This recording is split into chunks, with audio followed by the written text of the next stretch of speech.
ഹേ everyone, ജീവിതത്തിൽ ഒരിക്കലെങ്കിലും എല്ലാവരും കാണാൻ ആഗ്രഹിക്കുന്ന ലോകാത്ഭുതങ്ങളിൽ ഒന്നാണ് ഈജിപ്തിലെ പിരമിഡ്സ്. എന്താണ് ശരിക്കും പറഞ്ഞ ഈ ഒരു പിരമിഡ്?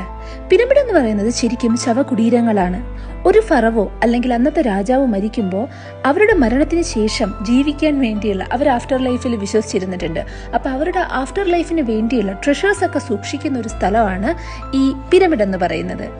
ഇന്നത്തെ ഈ വീഡിയോയിൽ നമ്മളൊരു പിരമിഡിന്റെ ഉള്ളിൽ എന്താണെന്ന് നമുക്ക് കാണാം. സോ ഞാൻ ഈ പോയ പിരമിഡ് എന്ന് പറയുന്നത് റെഡ് പിരമിഡാണ്. ഞാൻ ഏകദേശം ഒരു 2022 ഡിസംബറിലാണ് ഇവിടെ പോയത് and it was beautiful. Red പിരമിഡിനെ കുറിച്ച് പറയുകയാണെങ്കിൽ ഫറവോസ് നെഫീരു പണി കഴിപ്പിച്ച മൂന്നാമത്തെ പിരമിഡാണ് റെഡ് പിരമിഡ്. ഇത് ഏകദേശം 2570 2560 BC-യിലാണ് ഇത് പണി കഴിപ്പിച്ചത്. ശരിക്കും എന്തുകൊണ്ടാണ് ഈ ഒരു ഇതിനെ റെഡ് പിരമിഡ് എന്ന് പറയുന്നതെന്ന് കാരണം എന്ന് പറഞ്ഞാൽ അക്കാലത്ത് റെഡ് കളറിലുള്ള ലൈം സ്റ്റോൺ കൊണ്ടാണ് ഈ ഒരു പിരമിഡ് പണി കഴിപ്പിച്ചത്. അത് കാരണമാണ് അന്നത്തെ കാലത്ത് ഏകദേശം ഒരു ചുവന്ന കളറിൽ നമുക്ക് കാണാൻ കഴിയുന്നുണ്ടായിരുന്നു. അതുകൊണ്ടാണ് ശരിക്കും പറഞ്ഞാൽ ഈ ഒരു പേര് വന്നത്. ഈ വീഡിയോസിൽ നോക്കുകയാണെങ്കിൽ വളരെ ബ്യൂട്ടിഫുൾ ആയിട്ട് ഇതിൻ്റെ ഈ ഒരു പിരമിഡിൻ്റെ ഉള്ളിൽ തന്നെ ഒത്തിരി അറകളും ഒത്തിരി സ്റ്റെപ്സും ഒക്കെ നമുക്ക് കാണാൻ കഴിയും.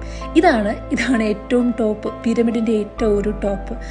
ഇവിടെയായിരുന്നു പണ്ടത്തെ ആ ഒരു ടോംബ്, ഫറവോയുടെ ടോംബ് ഉണ്ടായിരുന്നത്.